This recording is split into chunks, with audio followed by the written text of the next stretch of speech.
آپ کو جو ہے وہ آپ کسی سرکاری محکمے میں چلے جاؤ، اب وہ دیکھیں اللہ کے نبی نے فرمایا کہ بھئی جو دنیا کے میں کسی کے لیے آسانی پیدا کرے گا، اللہ تعالیٰ دنیا اور آخرت کے معاملات میں اس کے لیے آسانیاں پیدا کرے گا۔ اب کیا فرمایا کہ آسانی پیدا کرے گا، اور ہمارے جو سرکاری محکمے میں اگر آپ کہیں پر بھی چلے جائیں تو کیا کرتے ہیں، وہ دشواریاں پیدا کرتے ہیں۔ جو کام وہ خود کر سکتے ہیں، اس کی رہنمائی کر سکتے ہیں، اس کام کو آسان بنا سکتے ہیں، اس کو زیادہ مشکل بنا کر پیش کرتے ہیں۔ یہ نہیں پہلے ادھر چلے جاؤ، ادھر سے گئے ہیں تو انہوں نے کہا نہیں جی ادھر چلے جاؤ، اچھا یہ کام اتنا ہے یہ میں کر سکتا ہوں لیکن اس کے بعد ادھر چلے جاؤ۔ اس طرح کر کے لوگوں کو خوار کرنا، پریشان کرنا، یعنی جب آسانیاں پیدا کریں گے تو اللہ تعالیٰ دنیا اور آخرت میں آسانیاں پیدا کرے گا۔ اور رب العالمین جو اس کائنات کا نظم و نسق سنبھالے ہوئے ہے، ہر جاندار کو رزق مہیا کرتا ہے، ہر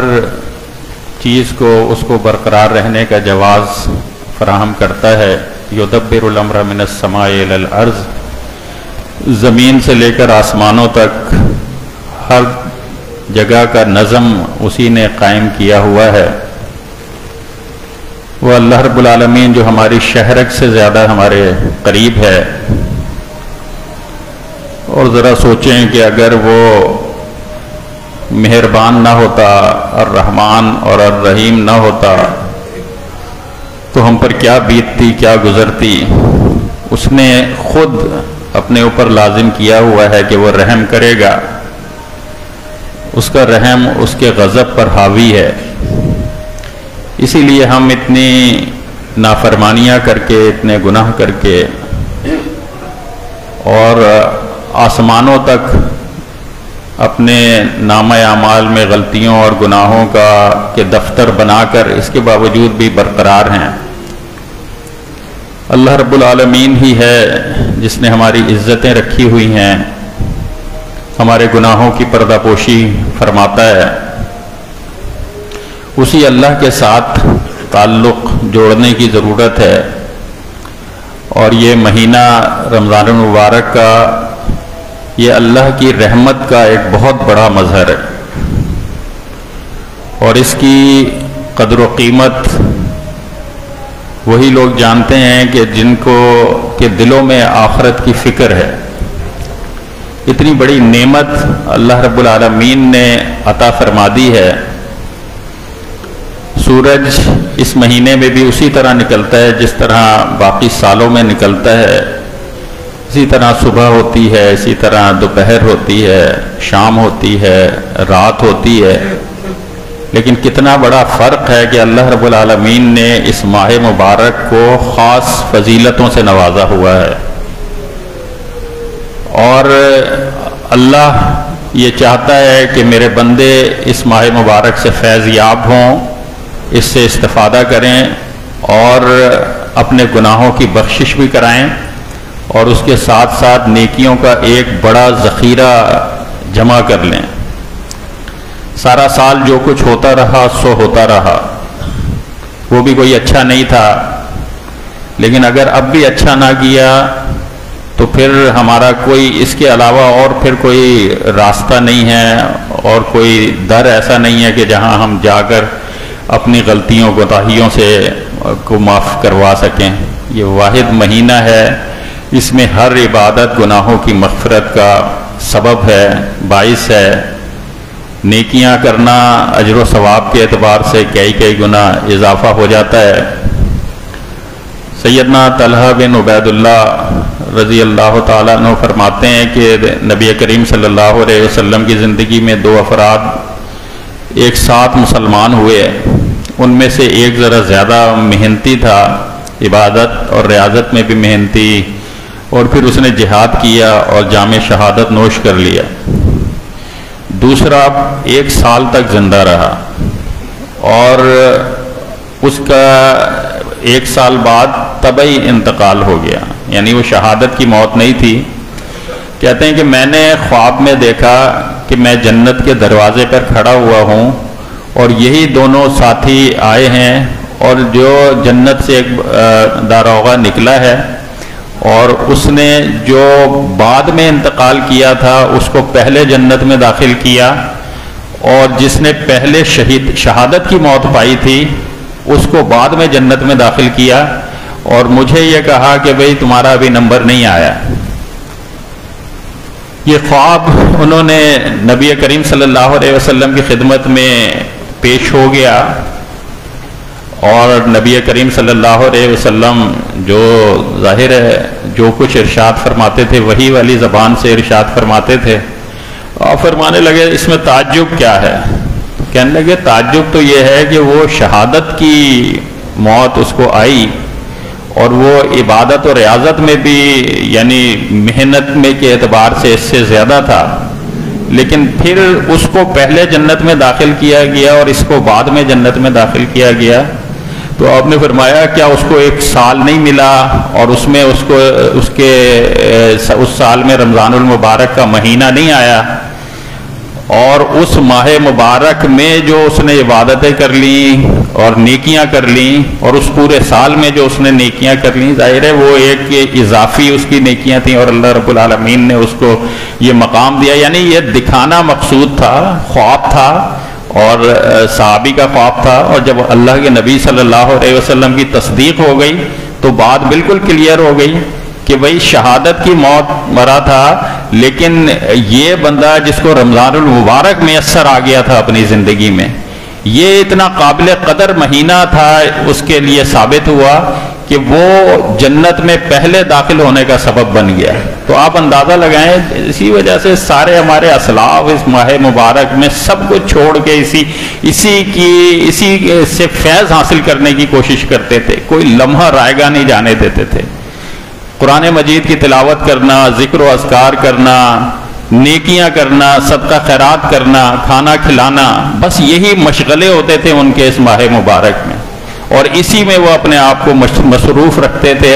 روزے کی حالت میں جب آدمی نیکیاں کرتا ہے تو پھر ان نیکیوں کا کیا اللہ کے ہاں قدر و قیمت ہوتی ہے، اندازہ لگا سکتے ہیں۔ تو ان کی وجہ یہی تھی کہ وہ اس کی قدر و قیمت سے آگاہ تھے۔ آج ہماری زندگی میں بھی یہ آ گیا ہے، اور یہ بہت بڑی نعمت ہے جو اللہ نے ہمیں دے دی ہے۔ اور کتنے لوگ ہیں کہ جو اس رمضان المبارک کا مہینہ نہیں پا سکے اور اس دنیا سے رخصت ہو گئے۔ آپ ایک جانتے ہیں، ایک ساتھی یہاں پہ تھا، بیمار تھا، اس کو یہاں پہ علاج معالجہ ہم پوری طرح محنت سے کرا رہے تھے، لیکن اس کے باوجود یہ شعبان کے مہینے میں اس کا انتقال ہو گیا۔ تو مہینہ قریب تھا، لیکن اس کے باوجود یہ مہینہ میسر نہیں آ سکا۔ تو ہمیں یہ مہینہ میسر آ گیا ہے تو اس کی قدر کرنی چاہیے، اس کے لیے یعنی ذہنی طور پر اپنے آپ کو وقف کر دینا چاہیے کہ بس میں نے اس مہینے سے فائدہ حاصل کرنا ہے۔ پتہ نہیں اگلے سال ہم میں سے کون زندہ رہتا ہے، کون اس دنیا سے رخصت ہو جاتا ہے، کس کی زندگی میں یہ مہینہ دوبارہ آتا ہے نہیں آتا۔ تو اگر یہ آ گیا ہے تو اس کی قدر کریں۔ اللہ نے ہمیں پیدا ہی عبادت کے لیے کیا ہے، وَمَا خَلَقْتُ الْجِنَّ وَالْإِنسَ إِلَّا لِيَعْبُدُونِ، کہ ہم نے جنوں اور انسانوں کو اس لیے پیدا کیا تاکہ ہماری عبادت کریں۔ اور یہ عبادت کے لیے خاص مہینہ آ گیا۔ نبی کریم صلی اللہ علیہ وسلم عبادت میں کتنی محنت کیا کرتے تھے، کتنی مشقت کیا کرتے تھے۔ ایک صحابی کہتے ہیں کہ رات کو میں نبی کریم صلی اللہ علیہ وسلم کے ساتھ نماز پڑھنے کے لیے کھڑا ہو گیا۔ اب آپ نے سورہ بقرہ کا آغاز کیا، میں نے کہا کہ شاید 100 آیات پڑھیں گے اور اس کے بعد رکوع فرما لیں گے، لیکن جب آپ 100 آیات سے آگے بڑھ گئے تو میں نے کہا شاید آدھا جو سورہ بقرہ ہے اس کو پڑھیں گے اور اس کے بعد رکوع فرما لیں گے، لیکن پھر آپ آگے بڑھ گئے تو کہنے لگے میرا خیال ہے کہ پوری سورت ختم کریں گے اور پھر رکوع فرما لیں گے۔ لیکن اللہ کے نبی صلی اللہ علیہ وسلم نے سورہ بقرہ ختم کی،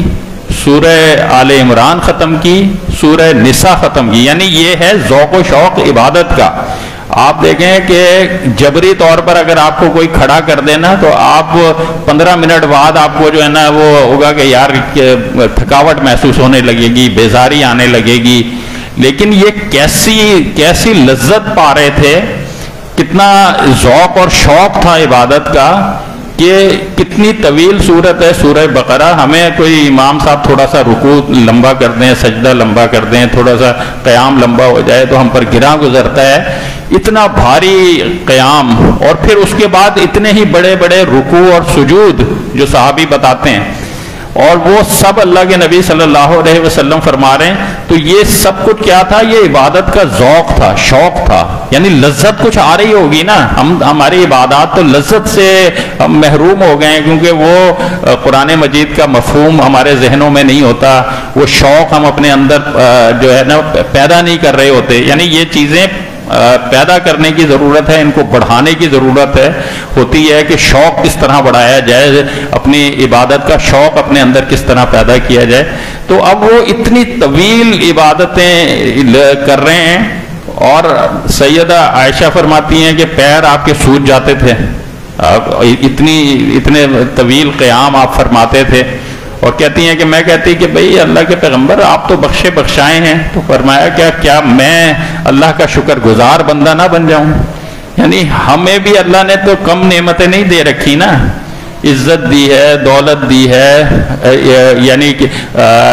سفید پوشی ہی صحیح، لیکن کسی کے سامنے ہاتھ پھیلانے والا نہیں بنایا ہمیں، عزت کے ساتھ زندگی بسر کر رہے ہیں۔ اتنی نعمتیں ہیں ہمارے دسترخوانوں پر، رات دن اللہ کی نعمتوں کو استعمال ہو رہی ہیں، لیکن اس کے باوجود یہ شکر گزاری کا جذبہ بھی آپ کا ذوق اور شوق بڑھا سکتا ہے، لیکن یہ شکر گزاری کا جذبہ بھی نہیں ہے۔ نبی کریم صلی اللہ علیہ وسلم کی دیکھا دیکھی صحابہ کرام جو ہے ان کو عبادت اتنی زیادہ شدت سے فرماتے تھے کہ ان کو روکنا پڑتا تھا۔ سیدنا ابو دردہ رضی اللہ تعالیٰ عنہ کے بھائی بنائے گئے سیدنا سلمان، وہ ایک دفعہ ان کے پاس گئے تو ان کی اہلیہ جو ہے میلی کچیلی بیٹھی ہوئی ہیں، تو کہنے لگیں تمہارے بھائی کو تو دنیا سے کوئی رغبت ہی نہیں ہے۔ کہنے لگے کہ میں نے ان کے ساتھ، انہوں نے تشریف لائے تو میرے لیے انہوں نے کھانا بنوایا، تو میں کھانے کے لیے بیٹھا تو میں نے کہا آپ بھی میرے ساتھ آئیں، کہنے لگے کہ میرا روزہ ہے۔ اب کہنے لگے کہ میں نے کہا جب تک آپ نہیں کھائیں گے میں بھی نہیں کھاؤں گا، نفلی روزہ ہے، ظاہر ہے نفلی روزہ تو افطار کیا جا سکتا ہے۔ ان کے کہنے پہ انہوں نے افطار کیا، اس کے بعد رات ہوئی تو کہنے لگے کہ میں جو ہے میں سونے کے لیے تیار ہو رہا اور وہ عبادت کے لیے کھڑے ہو رہے ہیں۔ میں نے کہا نہیں بھائی ابھی آپ آرام فرمائیں۔ وہ میرے کہنے پر لیٹ گئے، تھوڑی دیر بعد اٹھ کے میں نے ان کو لٹا دیا، پھر سلا دیا۔ پھر جب آخری پہر آیا تو ہم دونوں نے اٹھ کر عبادت کی، اور میں نے ان کو سمجھانے کی کوشش کی کہ تمہارے جسم کا بھی تم پر حق ہے، کچھ خیال کرو، تمہاری بیوی کا بھی تم پر حق ہے، اس کا بھی کچھ خیال کرو۔ اور جب یہ واقعہ نبی کریم صلی اللہ علیہ وسلم کی خدمت میں پیش ہوا تو آپ نے فرمایا سلمان نے بالکل صحیح کہا ہے۔ تو یعنی وہ عبادت کا ذوق و شوق ان کا اتنا بڑا ہوا تھا کہ وہ لوگ ان کو روکنا پڑتا تھا کہ بھائی بس کرو یار، ابھی اتنی بھی کیا تم اپنے آپ کو مشغول کر رہے ہو عبادات میں۔ اور ہماری حالت یہ ہے کہ ہم جبری طور پر نماز میں وہ لذت نہیں پا رہے، وہ شوق ہمارے اندر پیدا نہیں ہو رہا، وہ خشوع و خضوع کی کیفیات پیدا نہیں ہو رہی۔ تو یہ چیز ہمیں، یہ رمضان المبارک کا مہینہ ظاہر ہے احتساب کا مہینہ بھی ہے، تو ہمیں یہ غور کرنا چاہیے کہ آخر یہ کیا ہے کہ ہمیں لذت کیوں نہیں آ رہی، خشوع و خضوع کیوں پیدا نہیں ہو رہا، اللہ سے ایسا تعلق، ایسا محبت کا تعلق۔ ڈر کر کوئی اس طرح کھڑا نہیں ہو جاتا، محبت کے ساتھ کھڑا ہوتا ہے۔ یعنی یہ کہیں کہ بھئی اللہ کا خوف اتنا تھا اس وجہ سے وہ جو ہے اللہ کے سامنے اتنی دیر تک کھڑے ہو گئے، نہیں، یہ محبت کا بھرا تعلق ہوتا ہے کہ اللہ تو اتنا مہربان مجھ پر، اتنی تو نے مجھے زندگی دے دی، اتنی تو نے مجھے نعمتیں دے دی، مجھے اولاد دے دی، مجھے اتنا اثر و رسوخ دے دیا، میرے خاندان میں عزت ہے، میرے محلے میں عزت ہے، اللہ مجھے کھانے پینے کے لیے اتنی نعمتیں دے دی، میں اچھا پہنتا ہوں، میری اچھی سواری دے دی، اتنی نعمتیں دے دی، تو یہ محبت پیدا ہوگی اس ذریعے سے یا خوف پیدا ہوگا؟ یعنی سوچنے کا انداز ہے نا۔ تو یہ اللہ تعالیٰ کا خوف جو ہے وہ اللہ تعالیٰ کی نافرمانی کا خوف ہے، اللہ کے عذابوں کا خوف ہے، اللہ کی ذات کا خوف نہیں۔ اللہ کی ذات تو بڑی مہربان ہے،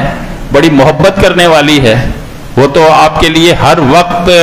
آپ کی طرف متوجہ ہے کہ کوئی آئے میرے سامنے دست سوال دراز کرے اور میں اس کے مسئلے کو حل کروں۔ اب یہ عبادات میں ذوق و شوق جو ہے یہ انسان کے اندر تقویٰ پیدا کرتا ہے، پرہیزگاری کا عنصر آتا ہے، اور اس کے ساتھ ساتھ جو حقیقی دینداری ہے نا وہ پیدا ہوتی ہے۔ ایک دینداری وہ ہے کہ جو اس عورت کی تھی کہ وہ نماز روزہ تو بہت زیادہ کرتی تھی، لیکن لوگوں کے ساتھ اس کا سلوک اچھا نہیں تھا۔ آپ نے فرمایا جہنم میں جائے گی، یعنی کتنی بڑی وعید ہے، کتنی سخت بات ہے۔ کوئی معمولی بات ہے کہ عبادت گزار عورت ہے، لیکن کیونکہ اس کا سلوک لوگوں کے ساتھ اچھا نہیں ہے، یعنی یہ بیلنس کرنے کی ضرورت ہے۔ آج جو ہے نا مسئلے مسائل اتنے زیادہ ہیں، ہماری جو اخلاقیات ہے وہ تباہ ہو چکی ہے، یعنی عبادات کی طرف جیسا ٹوٹا پھوٹی عبادات جاری ہیں، لیکن اخلاقیات سرے سے تباہ ہے۔ ابھی ہمارا ایک ساتھی ہے عبدالعزیز جی، یہاں پہ خدمت کرتے ہیں، ساری صفائی، بڑی محنت، ان کی پچھلے 6 مہینے پہلے ان کی جو ہے بہن جو ہے وہ بیوہ ہو گئی، 6 بچے ان کے، اور جب انتقال ہوا اسپتال میں تو ان کے جو سسرال والے تھے وہ رہتے یہاں تھا، وسیم نام تھا اس کا، اور وہ سسرال والے یعنی اس کے اپنے گھر والے حیدرآباد میں تھے۔ بالجبر ان کو وہاں پہ بلایا کہ بھئی ہمارے سارے رشتہ دار وہیں ہیں تو تدفین اس کی وہیں پر کریں گے۔ وہاں لے کر گئے، اور ظاہر بیوی بھی ساتھ ایمبولینس میں تھی، اب اس کو عدت بھی کرنی تھی، بڑی مشکل سے کبھی اس بھائی کے گھر کبھی اس بھائی کے گھر، کوئی اس کو رکھنے کے لیے تیار نہیں، عدت کسی طرح نمٹائی۔ پھر وہ یہاں پر اپنے سگے بھائی کے ہاں آ گئی، اور وہ سگا بھائی اہل حدیث بھی ہے، نماز بھی پڑھتا ہے مسجد میں،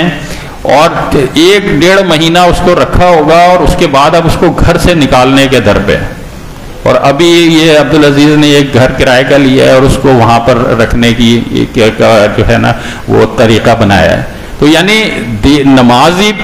بھی پڑھ رہے ہیں، دین سے کسی قدر نسبت بھی ہے، لیکن حالت یہ ہے کہ اپنی سگی بہن کا بھی حق ادا کرنے کے لیے تیار نہیں ہے، سگے رشتہ داروں کے ساتھ حسن سلوک کرنے کے لیے تیار نہیں ہے۔ کتنا بڑا یعنی یہ چیز آپ کو کتنی بڑی آخرت کی تباہی کا سبب بن سکتی ہے۔ اللہ کے نبی صلی اللہ علیہ وسلم نے خوشخبریاں بھی سنائی ہیں اور وعیدیں بھی دی ہیں۔ جو کسی کی پریشانی میں کسی دنیا کی کوئی پریشانی کسی کی دور کرتا ہے، اللہ کے نبی صلی اللہ علیہ وسلم نے فرمایا اللہ تعالیٰ آخرت کی پریشانیوں میں سے، قیامت کے دن کی پریشانیوں میں سے کوئی پریشانی اس کی دور کرے گا۔ یعنی کتنا بڑی خوشخبری ہے۔ اور جو لوگ دوسروں کو مسائل میں گھرا دیکھ کر ان کے دل میں کوئی احساس پیدا نہ ہو، اور وہ بھی وہ لوگ کہ جو ان کے سگے رشتہ دار ہوں، جن کے ساتھ ان کا بھائی کا تعلق ہے، بہن کا تعلق ہے، سگے کوئی نہ کوئی رشتہ ہے، ان کی تکلیفیں دیکھ کر بھی دل میں کوئی احساس پیدا نہ ہو اور اس کے حل کے لیے کوئی کوششیں نہ کر رہا ہو، تو یہ کس قسم کی دینداری ہے؟ یعنی اس عورت کی عبادات کو دیکھیں جس کی عبادات میرا خیال ہے ہم سے زیادہ تھیں، لیکن اس کے باوجود اللہ کے نبی نے فرمایا وہ جہنم میں جائے گی۔ اتنا بڑا مسئلہ ہے، کوئی معمولی مسئلہ نہیں ہے، اور پیغمبر کی زبان سے یہ الفاظ ادا ہوئے ہیں، میرے اور آپ کی زبان سے ادا نہیں ہوئے، کہ جہنم میں جائے گی وہ عورت جو نمازی ہے لیکن اس کے باوجود اس کے رویوں سے لوگ جو ہے نا خوش نہیں ہیں۔ پھر عورتوں کا کتنا بڑا دخل ہوتا ہے اس معاملے میں۔ اب وہ بھائی اگر رکھنا بھی چاہ رہا ہو تو اس کو بیوی اس کی مسلسل پن کر رہی ہوتی ہے، یار کل کو تمہارے ساتھ یہ صورتحال پیدا ہو جائے، یعنی ہمدردی کا احساس اس اعتبار سے بھی پیدا کرنا چاہیے کہ کل کو یہ صورتحال میرے ساتھ پیدا ہو جائے تو کیا بنے گا۔ ابھی وہ آپ نے اسی ہفتے کا واقعہ ہے، ایک بچہ اور بچی جو ہے وہ گم ہوئے تھے، اور پھر وہ سوشل میڈیا پہ وائرل ہو گیا معاملہ، پھر پتہ چلا وہ مل گئے، اور پس منظر اس کا کیا تھا کہ میاں بیوی میں طلاق ہوئی تھی، اور ان کو ماموں کے گھر چھوڑا ہوا تھا، اور ماموں ان کے ساتھ جو ہے نا ایک ملازموں کی طرح کا رویہ رکھتا تھا، جس کی وجہ سے وہ گھر سے بیزار ہو کر بھاگ گئے تھے۔ اب یہ ایک واقعہ نہیں ہے، یہ گھر گھر کے واقعات ہیں، کوئی کسی کو برداشت کرنے کے لیے تیار نہیں ہے کوئی، یعنی اور اس کی وجہ کیا ہے؟ اس کی وجہ یہی ہے کہ دین کی جو بنیادی معلومات ہے، دین کو ہم نے سمجھ کیا لیا ہے، ہم صرف یہ سمجھ گئے ہیں کہ بھئی مسجد سے ہمارا تعلق ہوگا تو بس ہماری آخرت میں نجات ہو جائے گی۔ حالانکہ اللہ کے نبی نے وعید بتا دی نا اس عورت کی، اس کو تو ہمیں پیش نظر رکھنا چاہیے نا۔ وعید بتا دی کہ یہ جہنم میں جائے گی، حالانکہ نمازی ہے، حالانکہ روزے ہم سے زیادہ رکھنے والی تھی، لیکن اس کے باوجود جہنم میں جائے گی۔ اور دوسری وہ عورت کہ جو فرائض ادا کرنے والی ہے، اتنا ذوق و شوق عبادت کا نہیں ہے، لیکن اس کا رویہ، اس کا اخلاق، اس کا سلوک، وہ اپنی بہنوں کے ساتھ اس کا حسن سلوک، اپنی بھاوجوں کے ساتھ اس کا حسن سلوک، اپنی ساس نند کے ساتھ اس کا حسن سلوک، یہ اس کے لیے نجات کا باعث بن جائے گا۔ ایک گھر کے ماحول کو خوشگوار بنانے کے لیے ہمدردی کے جذبات چاہیے ہوتے ہیں نا،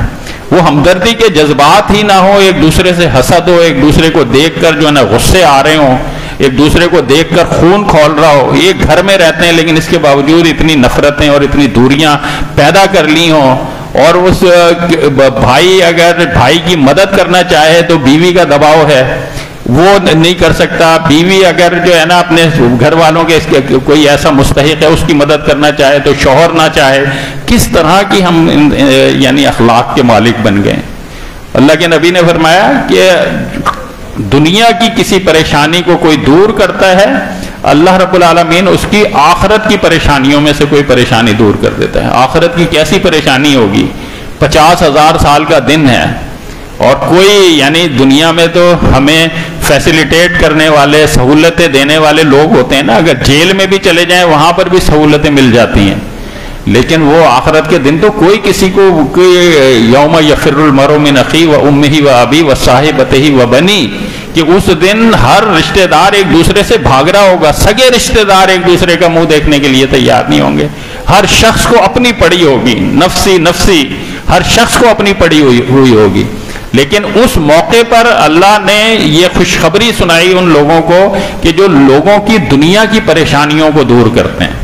لوگوں کی دنیا کی جو تکلیفیں ہیں اس پر ان کے دلوں میں احساس ہوتا ہے اور اس کو حل کرنے کے لیے کوشاں ہوتے ہیں، کوششیں کرتے ہیں، تو اللہ رب العالمین قیامت کے دن ان کی آخرت کی پریشانیوں میں سے کوئی پریشانی دور کر دے گا، ان کو اپنے عرش کے سائے میں جگہ عنایت فرما دے گا۔ نبی رحمت صلی اللہ علیہ وسلم کے ہاتھوں سے حوض کوثر کا پانی اگر مل گیا تو وہ دن کتنا آسان ہو جائے گا میرے اور آپ کے لیے، پورا 50,000 سال تک ہمیں جو ہے نا وہ پیاس بھی نہیں لگے گی اتنی۔ تو یہ خوشخبری ان لوگوں کے لیے ہے کہ جو لوگوں کے مسائل کی طرف توجہ کر رہے ہوتے ہیں، دیکھ رہے ہوتے ہیں۔ اب ہم رمضان المبارک آ گیا ہے،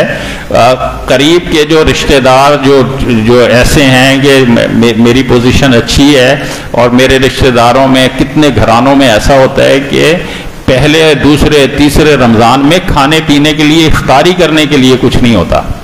آج اگر صرف کیلے لے لیں، آج صرف اگر جو ہے وہ خربوزہ لے لیں تو وہ بھی 300 روپے کا ایک گھر کے لیے آ سکتا ہے، وہ بھی میں بہت ہی محتاط کہہ رہا ہوں، اگر تھوڑا بہت آدمی سے کر کے کچالو بنا لے کھا لے تو وہ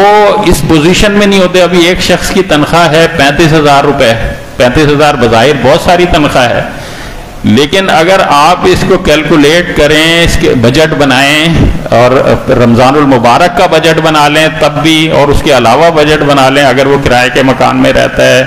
اگر وہ بجلی کا بل بھرتا ہے، اگر اس کے بچوں کی فیسیں جاتی ہیں، تو کیا رہ جاتا ہے اس کے پاس 35,000 میں، 40,000 میں۔ اور اگر ہم یہ سمجھیں کہ یار وہ تو صاحب روزگار ہے، اس طرح بھی ہو رہا ہے نا، سوچنے کے یہ بھی انداز ہیں۔ سفید پوشوں کو اللہ نے تو کہا تھا کہ ایسے لوگوں کو ڈھونڈ کے دے دو،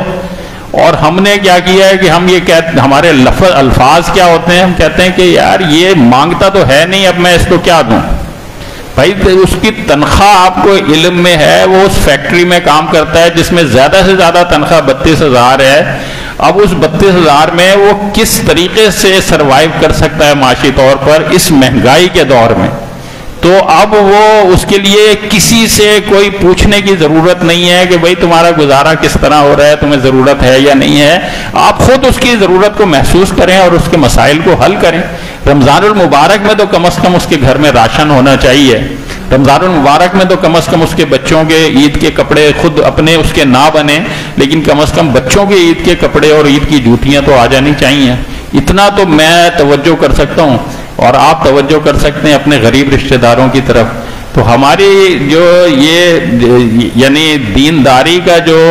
ادھورا تصور ہے، اللہ نے کہا تھا یا ایھا الذین آمنوا ادخلوا فی السلم کافہ،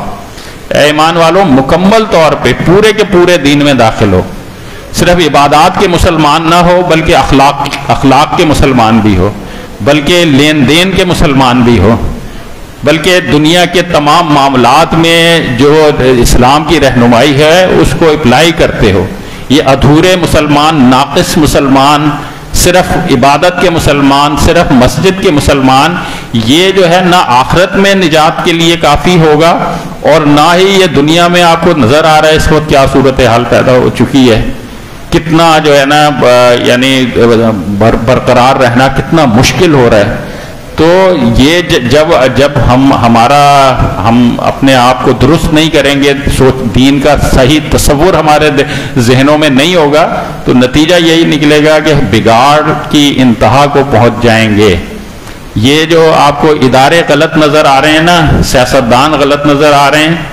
آپ کو جو ہے وہ آپ کسی سرکاری محکمے میں چلے جاؤ، اب وہ دیکھیں اللہ کے نبی نے فرمایا کہ بھئی جو دنیا میں کسی کے لیے آسانی پیدا کرے گا، اللہ تعالیٰ دنیا اور آخرت کے معاملات میں اس کے لیے آسانیاں پیدا کرے گا۔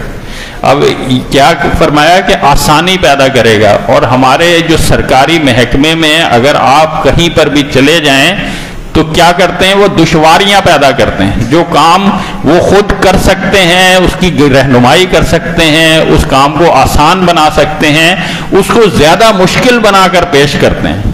یہ نہیں پہلے ادھر چلے جاؤ، ادھر سے گئے ہیں تو انہوں نے کہا نہیں جی ادھر چلے جاؤ، اچھا یہ کام اتنا ہے یہ میں کر سکتا ہوں لیکن اس کے بعد ادھر چلے جاؤ، اس طرح کر کے لوگوں کو خوار کرنا، پریشان کرنا۔ یعنی جب آسانیاں پیدا کریں گے تو اللہ تعالیٰ دنیا اور آخرت میں آسانیاں پیدا کرے گا، اور اگر دشواری پیدا کریں گے تو اس کے برعکس صورتحال ہے۔ اور اللہ آپ کے معاملات میں دنیا اور آخرت میں دشواریاں پیدا کر دے تو پھر کوئی صدر مملکت بھی ہو، وزیر اعظم بھی ہو، اتنا یعنی بے بس ہو جاتا ہے اور اتنا اپنے مسائل میں اس قدر الجھ جاتا ہے کہ اس کے لیے نجات ہی نہیں ہوتی ہے۔ اتنا جب اللہ تعالیٰ کسی کو پریشان کرنا چاہے، کسی کو دشواریاں اس کی زندگی میں پیدا کرنا چاہے، تو اب وہ جو سرکاری اداروں میں بیٹھے ہوئے لوگ ہیں وہ بھی اسی معاشرے کے لوگ ہیں، جو حکومتوں میں بیٹھے ہوئے لوگ ہیں وہ بھی اسی معاشرے کے لوگ ہیں، جو تاجر وہاں پہ ذخیرہ اندوزی کر کے جو ہے وہ مہنگائی کا سبب بن رہے ہیں وہ بھی اسی معاشرے کے لوگ ہیں۔ تو مسئلہ اصل کیا ہے؟ مسئلہ اصل یہ ہے کہ کسی کو بھی آخرت میں جواب دہی کا کوئی احساس نہیں ہے۔ مسئلہ اسی لیے انبیاء نے سب سے پہلے توحید کی دعوت دی، آخرت کا فکر پیدا کی، قیامت کا ذکر کیا، جنت جہنم کے قصے سنائے اور اس کے جو مناظر ہیں وہ لوگوں کے سامنے پیش کیے، تاکہ لوگوں کے اندر یہ احساس پیدا ہو کہ تو انہوں نے ان تمام معاملات میں کسی کے سامنے جواب دہ ہونا ہے۔ اب کتنا بڑا مسئلہ ہے کہ بھائی تم نے کروڑوں روپے کا ذخیرہ کیا ہوا ہے، اناج یا کوئی بھی چیز، اور پھر اس کو اپنی من پسند قیمت پر آگے بھیج رہے ہو۔ اور آپ جو یہ فروٹ کے ٹھیلوں والوں کو میں نے ایک پروگرام میں یہ بھی کہا، میں نے کہا کہ ہمارے ہدف کیا ہوتا ہے یار، یہ مہنگائی کا سبب یہ ٹھیلے والے ہیں۔ یہ ٹھیلے والے کہاں سے مہنگائی کا سبب ہو گئے؟ ادھر آپ جہانگیر آباد میں لیں 150 روپے خربوزہ، لالو کھیت چلے جائیں 150 روپے خربوزہ، وہاں نیو کراچی چلے جائیں 150 روپے خربوزہ۔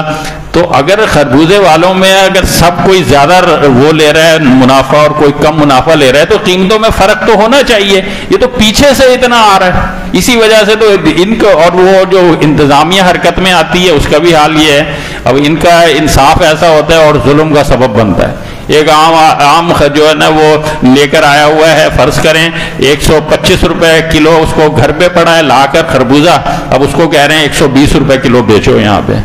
تو اس طرح یہ آخرت میں جواب دہی کا احساس ہو، یعنی اپنے کروڑوں روپیہ وہاں پہ آمدنی کریں گے ذخیرہ اندوزی کر کے، اور کتنے لوگ متاثر ہوں گے۔ یعنی جو لوگ اپنی افطاری میں کھا سکتے تھے پھل، اگر اس میں کچھ کم قیمت کے ہوتے تو وہ جو ہے نا وہ کھانے سے محروم رہ گئے۔ کتنے لوگ جو ہے وہ اپنی تنخواہوں میں گزارا کرنا ان کے لیے مشکل ہو گیا ان منافع خوروں کی وجہ سے۔ اور منافع خوروں کا گٹھ جوڑ کس کے ساتھ ہے؟ وہ بڑے بڑے افسران کے ساتھ ہے۔ ان بڑے بڑے افسران کا گٹھ جوڑ کس کے ساتھ ہے؟ وہ بڑے بڑے سیاستدانوں کے ساتھ ہے، بڑے بڑے جو ہے نا عسکری لوگوں کے ساتھ ہے۔ تو اب یہ اس طرح کے جو گٹھ جوڑ بنے ہوئے ہیں، ان کو احساس نہیں ہے کہ انہوں نے اللہ کے سامنے جواب دے ہونا ہے۔ اور واللہ میراث السماوات والارض، یہ جو جن چھوٹے چھوٹے پلاٹوں پر ہم لڑ رہے ہوتے ہیں، جن زمینوں پر ہم قبضہ کر رہے ہوتے ہیں، اس کا وارث تو خود اللہ رب العالمین ہے۔ سب کچھ ختم ہو جانا ہے، سب یہاں سے چلے جائیں گے، یہ زمین اسی طرح باقی رہے گی، اور پھر ایک وقت آئے گا اللہ رب العالمین ان کو بھی لپیٹ کے رکھ دے گا۔ تو اس چیز کے لیے اپنے آخرت تباہ کر رہے ہیں، سارا کماتے ہیں، اربوں روپیہ کما لیا ہے، کروڑوں روپیہ کما لیا ہے، لیکن حوث ہے کہ ختم نہیں ہو کے دے رہی ہے۔ ایک ہوتا ہے نا غریب آدمی ہے کہ چلو تھوڑا سا اس کی آمدنی میں اضافہ ہو گیا، اس کی حوث تو سمجھ آتی ہے، لیکن یہ امیر کی حوث کیوں اس کو کیا معنی دیں گے کہ اتنی کما لیا ہے کہ نسلیں کھا سکتی ہیں، خود پوری سکون کے ساتھ زندگی بسر ہو سکتی ہے، لیکن اس کے باوجود بھی مزید حوث، اور حوث اگر جائز طریقے سے ہو، یعنی صحابہ کرام نے تو جائز طریقے سے بڑی بڑی آمدنیاں کی ہیں نا۔ عبد الرحمن ابن عوف رضی اللہ تعالیٰ عنہ قافلہ آیا ہے ان کا تجارتی، اور مدینے میں دھمک ہو رہی ہے، اتنا بڑا تجارتی قافلہ ہے کہ اونٹوں پہ مال لدا ہوا ہے، اور اونٹوں کے پیروں کی چاپوں سے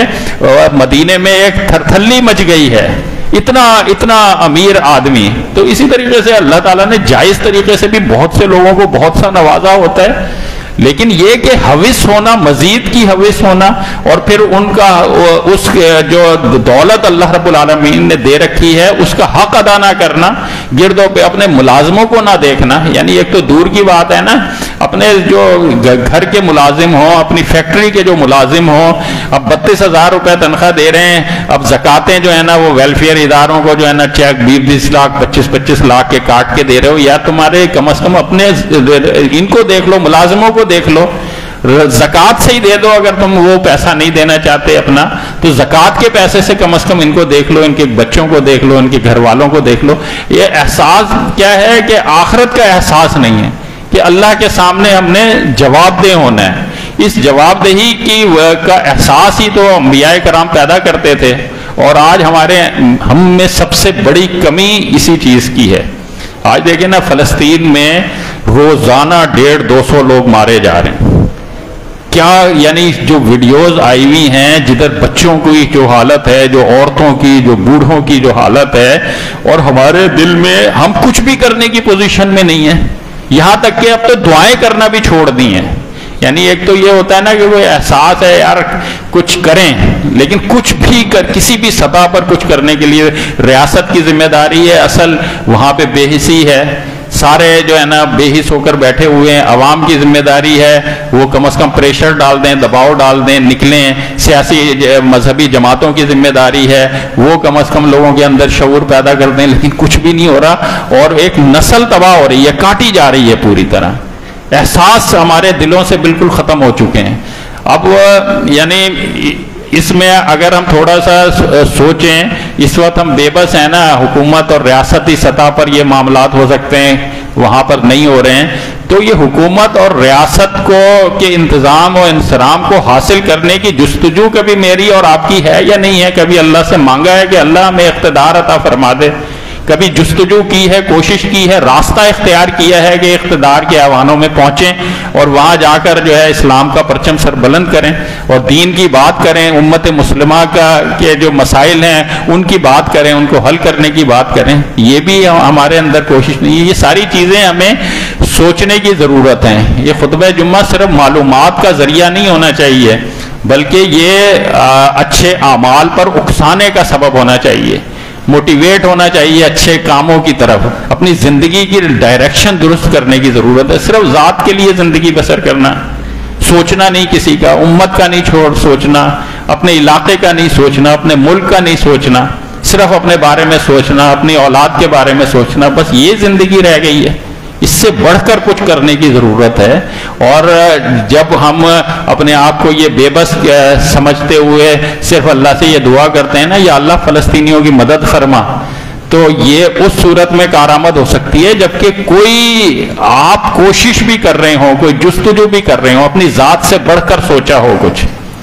کچھ اچھے لوگوں کو جوائن کیا ہو، ان کے ساتھ مل کر کچھ کرنے کی تگودو ہو، کوشش ہو، تبھی تو جا کر یہ سارے معاملات حل ہو سکتے ہیں. ورنہ یہ گھر گھر کے مسئلے، یعنی وہ فلسطین کو تو کیا روئیں، ہمارے اپنے ارد گرد میں اس وقت جو مہنگائی آ گئی ہے، خودکشیوں کی کیفیت ہے اور خودکشیاں نہیں ہو رہی،